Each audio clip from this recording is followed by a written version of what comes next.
اس روز سے روزانہ میں ان کتیوں کو 100 کوڑے مارتی ہوں، لیکن پھر بہن ہونے کا خیال آتا ہے تو ان کو پیار کرتی ہوں۔ زبیدہ اپنا قصہ سنا کر ایک طرف بیٹھ گئی۔ خلیفہ نے پھر امینہ کو حکم دیا کہ تم اپنا حال بیان کرو۔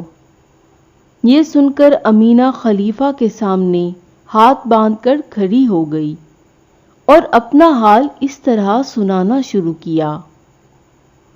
جیسا کہ بہن زبیدہ نے اپنے قصے میں بیان کیا ہے، میرے والد نے بہت دولت چھوڑی تھی۔ میں اپنا حصہ لے کر الگ ہوئی۔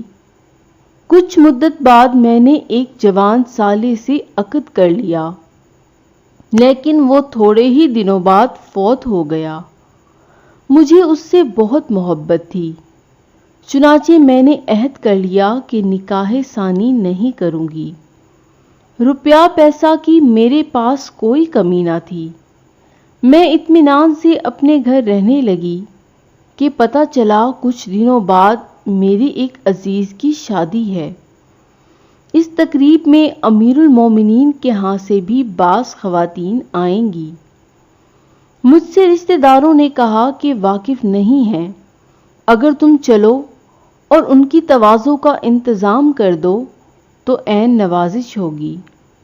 میں نے منظور کر لیا اور ان کے ساتھ روانہ ہو گئی۔ وہ مجھے ایک بہت بڑے مکان میں لے گئے۔ وہاں ایک نہایت خوبصورت عورت اور جوان نے میرا استقبال کیا اور اعزاز و اکرام سے صدر مقام پر بٹھایا، لیکن میں حیران تھی کہ یہاں شادی کا کوئی ہنگامہ نظر نہیں آتا۔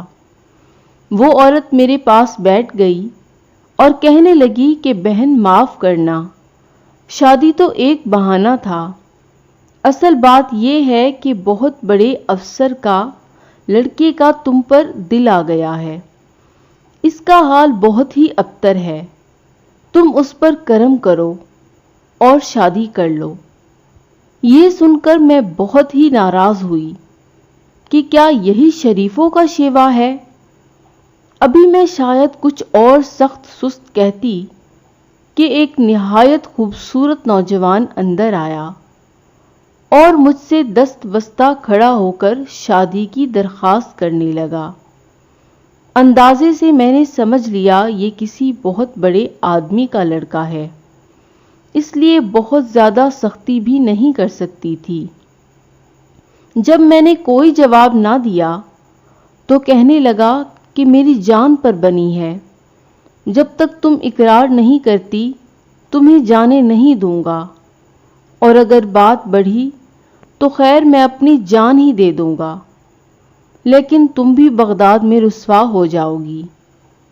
یہ سب باتیں میں بھی سوچ رہی تھی۔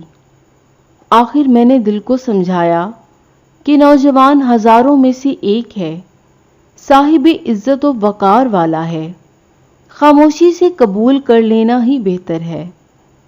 چنانچہ میں نے رضامندی ظاہر کر دی۔ اسی وقت قاضی صاحب آ گئے اور ہمارا عقد ہو گیا۔ میں اپنے شوہر کے ساتھ رہنے لگی، لیکن معلوم نہ ہو سکا کہ یہ کون ہے۔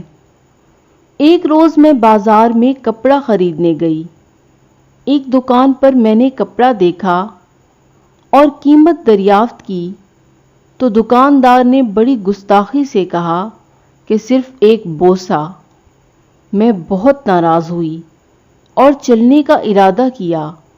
اتنے میں دکاندار اٹھ کر مجھ سے لپٹ گیا اور میرے رخسار پر اس زور سے کاٹا کہ خون نکل آیا، اور پھر دکان کے دوسرے دروازے سے بھاگ گیا۔ میں شرم و غیرت کی وجہ سے گھر چلی آئی۔ شام کو میرے شوہر نے میرا رخسار دیکھ کر پوچھا کہ کیا ہوا؟ میں نے جھوٹ کا سہارا لیا اور کہہ دیا کہ چوٹ لگ گئی ہے، لیکن وہ مطمئن نہ ہوا اور ایک غلام کو بلا کر حکم دیا کہ اسے قتل کر دو۔ میں بہت روئی پیٹی، لیکن اسے رحم نہ آیا۔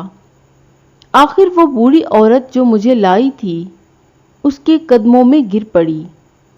اور میری جان بخشی کے لیے عرض کرنے لگی۔ اس پر میرا شوہر کہنے لگا کہ خیر میں قتل تو نہیں کرتا لیکن سزا ضرور دوں گا۔ چنانچہ اس نے ہنٹر لے کر اتنا مارا کہ میں بے ہوش ہو گئی۔ جب ہوش میں آئی تو دیکھا کہ وہ ایک چھوٹے سے گندے مکان میں ہوں اور وہ بڑھیا میری تیمارداری کر رہی ہے۔ مدت تک میرا علاج ہوتا رہا، آخر میں تندرست ہو گئی اور اپنی بہن زبیدہ کے پاس آ گئی اور اس کو کل حال سنایا۔ اس نے مجھے محبت سے اپنے پاس رکھ لیا اور اب میں یہیں رہتی ہوں۔ خلیفہ یہ واقعات سن کر بہت متعجب ہوا اور حکم دیا کہ یہ واقعات شاہی کتب خانے میں لکھے جائیں۔ پھر زبیدہ کو کہا کہ اس پری کو بلاؤ جس نے تمہاری بہنوں کو کتیاں بنایا ہے۔ زبیدہ نے پری کا بال نکالا اور اس کو جلا دیا۔ پری فوراً سامنے آ کر کھڑی ہو گئی اور خلیفہ کو سلام کیا، پھر کہنے لگی کہ اے امیر المومنین، میں زبیدہ کی بے حد ممنون ہوں۔ خلیفہ نے پری سے کہا کہ تم ان کتیوں کو اصلی صورت میں لا سکتی ہو؟ پری نے کہا ہاں۔ بادشاہ نے کہا تم ان کو انسان بنا دو۔ پری نے کچھ پڑھ کر دم کیا تو وہ کتیاں انسانی شکل میں آ گئیں۔ پھر خلیفہ نے کہا کہ میری حکومت میں امینہ جیسی پاک و بہادر لڑکی پر ظلم کرنے والا کون شخص ہے؟ پری نے کہا آپ کا چھوٹا لڑکا امین۔ پھر امینہ پر پڑا ہوا پانی چھڑکا جس سے اس کے سارے زخم کے نشانات صاف ہو گئے۔ پری سب کو سلام کر کے غائب ہو گئی۔ خلیفہ نے امین کو طلب کیا اور امینہ کا ہاتھ اس کے ہاتھ میں دے کر اصل واقعہ بتایا اور کہا کہ اس کو اپنے حرم میں رکھو، یہ بالکل بے گناہ ہے۔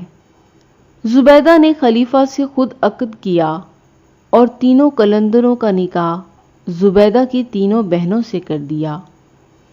شہزادی نے کہانی پوری کی تو ابھی کچھ رات باقی تھی، چنانچہ دنیا ذات کے اصرار پر سندباد کا قصہ شروع کیا۔